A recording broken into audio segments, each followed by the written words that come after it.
tout de suite.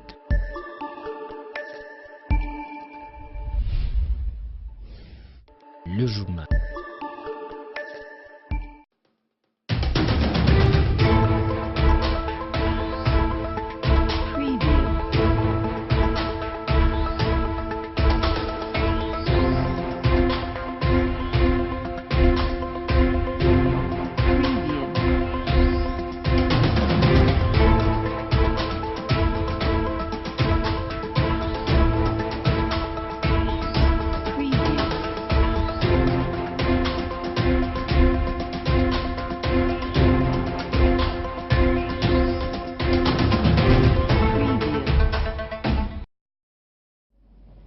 Madame et messieurs, bienvenue dans ce journal. Toute une cité oubliée, c'est à Kolwezi, dans la commune de Dilala, où des habitants de cette ancienne agglomération des agents Gécamines se sentent aux oubliettes.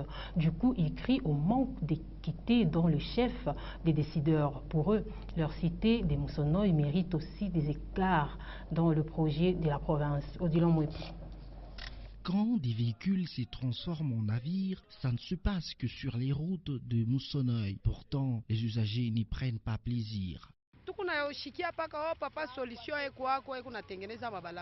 À Moussonoï, nous éprouvons beaucoup de difficultés. Nous ne cessons d'entendre dire qu'il y a Papa Solution qui fait arranger des routes. Pour celle de Moussonoï, il n'y a aucune trace d'un quelconque arrangement. Nous en souffrons tellement car cette route, c'est depuis l'époque des Belges. Et aujourd'hui, nous éprouvons d'énormes difficultés. Ils ont restauré la route Kapata et nous ont laissé souffrir avec la nôtre. Moussonoï est maintenant semblable à un village. Mais nous ne cessons d'entendre qu'il y a Papa Solution. D'où notre solution viendra-t-elle?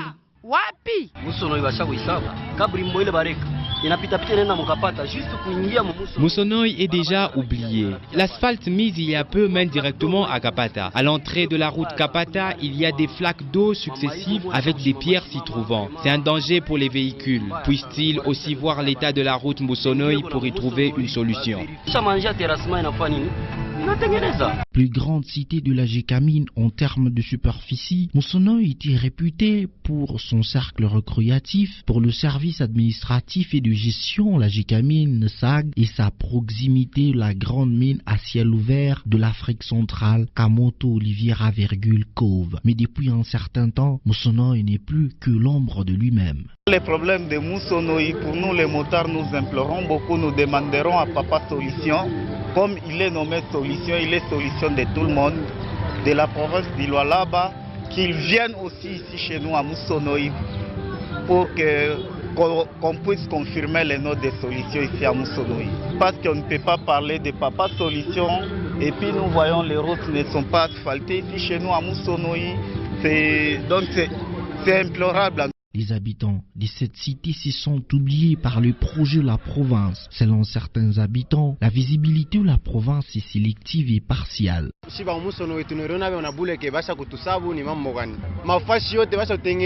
Nous, habitants de Moussonoï, sommes jetés aux oubliettes. À plusieurs endroits, les routes ont été restaurées, mais nous ne savons pas ce que nous avons pu faire pour mériter ça. Dans des quartiers où on trouve parfois des badauds et carrières, ils ont leurs routes arrangées. Pourquoi celles de la cité Moussonoï ne sont-elles pas arrangées? À Moussonoï, il n'y a aucune route depuis les Belges, qu'ils se souviennent de nous. Pour d'autres, si cette cité pourrait revêtir de sa robe d'antan, on n'aura plus besoin de démontrer les efforts de réhabilitation. Le 20 octobre de chaque année, le monde célèbre la Journée internationale du métier de cuisinier. L'objectif est de susciter une reconnaissance du métier des chefs cuisiniers sur la nécessité de prendre en compte cette activité qui se préoccupe du bien-être alimentaire du peuple. Cap sur Koni Congo, le chef cuisinier dans un restaurant de la place à Kolwezi. Coucou Panou.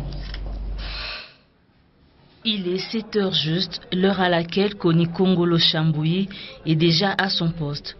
Son métier lui fait toujours bonne mine. Il y trouve un ravissement exclusif. Pris au dépourvu par notre rédaction, il concoctait déjà un hamburger. C'est l'une de ses spécialités. Il en garde bonne mémoire.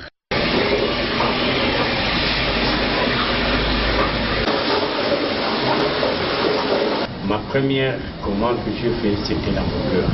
C'était un hamburger que bon, les Blancs ils sont préférés, ils ont vraiment félicité comment je le fais, ils ont fait plus que d'autres qui désirent. Ils ont apprécié ça. 8 ans déjà qu'il est toujours en face des croustilles, c'est un don. Il ne se démène pas pour faire un repas copieux et alléchant. C'est juste une question de passion frénétique. Moi, je veux les droits, mais je ne veux pas capoter les droits. En sillonnant avec mes amis, par-ci par-là, on est allé chez un blanc, mais c'est des Beauliers, à golf. C'est celui qui nous prenait à faire la cuisine, la préparation, tout ça. Et quand on faisait ça, moi aussi, j'ai préféré l'exercer. Et j'ai essayé un peu de faire. Après quelques temps comme ça, il a fallu une année, 10 ans, le blanc est parti. C'était au moment du pillage. On m'a fait à Dakar. Des soupes fougueuses et somptueuses ne lui font plus convoiter d'autres métiers. Il croit en l'art culinaire. La cuisine, c'est un bon métier. La cuisine, ça donne du pouvoir d'être, peut-être, d'aller même ailleurs, même en Europe, même n'importe où vous pouvez partir.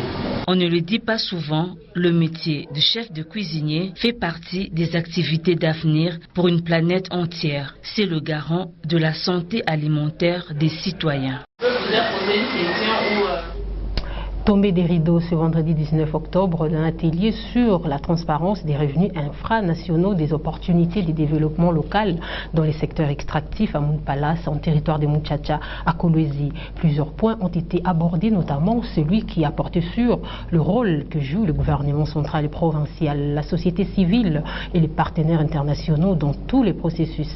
Suivez. Membres de la société civile, chefs coutumiers mûrissent la question de la redevance minière qui doit être bénéfique aux communautés locales. Ils sont présents et cogitent aussi. Ils connaissent les réalités de leurs entités et doivent voir clair sur les revenus des entreprises minières. Cet atelier est important. Les organisateurs sont optimistes. Et ça nous a beaucoup informés. Et donc il est possible, mais nos attentes, nous en termes de planification, c'est que début de l'année prochaine, qu'on soit en mesure de travailler avec quelques ETD directement, en même temps avec les gouvernements provinciaux pour devoir améliorer ces questions de transparence et de responsabilité. Pour que cela soit effectif, chaque acteur devra identifier son rôle. Les rôles des uns et des autres, en commençant par le gouvernement central, le gouvernement provincial et même local, les ETD, c'est de faire une gestion transparente et efficace de ces revenus. Parce que s'il n'y a pas de transparence, s'il n'y a pas de redevabilité, il n'y aura pas de développement. Parce que tout le monde doit participer à cette gestion de manière à ce que les revenus, les retombées, nous puissions les partager nous tous. Les responsabilités sont à 4 niveaux.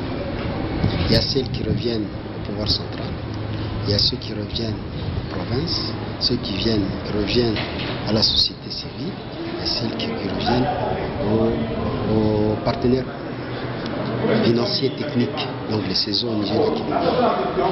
Donc, par exemple, comme ce sont les entités territoriales décentralisées qui bénéficient aussi de ces revenus, le pouvoir central doit finaliser le processus électoral. Puisque pour qu'au niveau des entités territoriales décentralisées, les conseils, donc les organes délibérants soient installés, pour pouvoir assurer le contrôle de tous ces revenus qui vont arriver. Débuté depuis le 16, cet atelier a pris fin ce vendredi 19 octobre. C'était bien entendu un reportage de Tarsis Monga. Et en sport, le FC Blessing Lualaba est arrivé à Kananga ce vendredi 19 octobre. Il sera reçu par IST Kunku en match de la première division de la Ligue nationale de football, division 2, J.A. Sakissa.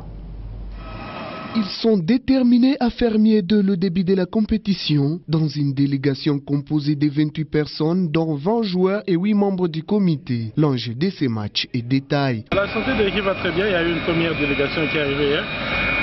Aujourd'hui, on est venu directement de Lubumbashi avec le complément. Nous pensons que l'équipe est en forme et l'équipe est venue ici pour arracher le résultat. C'est moins facile, c'est un match de football. Donc on n'attend pas que ce soit facile, mais on pense que les jeunes sont préparés en conséquence. On verra les résultats à la fin. Les joueurs savent ce qui les attend en deuxième division. Ouais, cette deuxième division, ça nous fait énormément plaisir.